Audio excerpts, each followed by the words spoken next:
With Israel on the verge of launching a full-scale invasion of Gaza, Ottawa is still working to evacuate approximately 300 Canadians and their families from the blockaded enclave. This isn't a specific Canadian issue. This is an international issue. A potential window to allow foreigners, including Canadians, to leave Gaza through the Rafah border crossing into Egypt never materialized this weekend, leaving those civilians waiting for a way out and struggling to find safety in the besieged Palestinian territory under continuous bombardment. The situation at the Rafah Gate is incredibly complex. We're engaging with all interlocutors, both in capitals and in the region, to be able to get an option for people to be able to exit. Global Affairs Canada says that includes the governments of Israel, Egypt, and the U.S., as well as the UN.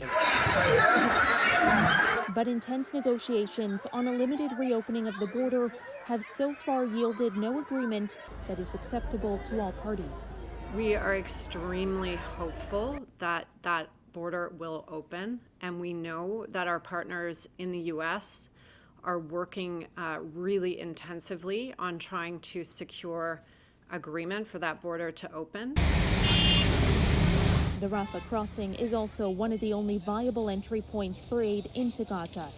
Trucks carrying essential humanitarian supplies are stopped on the Egyptian side, waiting for passage. There's a crossing to get out of Gaza and a crossing to get into Egypt. And in order for all things to line up, Egyptian border authorities, Israeli border authorities need to have a plan and agree on that. While Washington is telling Americans in Gaza to move toward the Rafah crossing in anticipation, Canadian officials are not advising the same. It's not just a matter of opening the gates of a border. There's a lot of circumstances and conditions that have to be lined up in order for that passage to be relatively safe. Canadians are also being urged to avoid traveling to Lebanon, where intensifying clashes along the border with Israel are raising fears of a regional war breaking out. For CityNews, I'm Caryn Ceolin.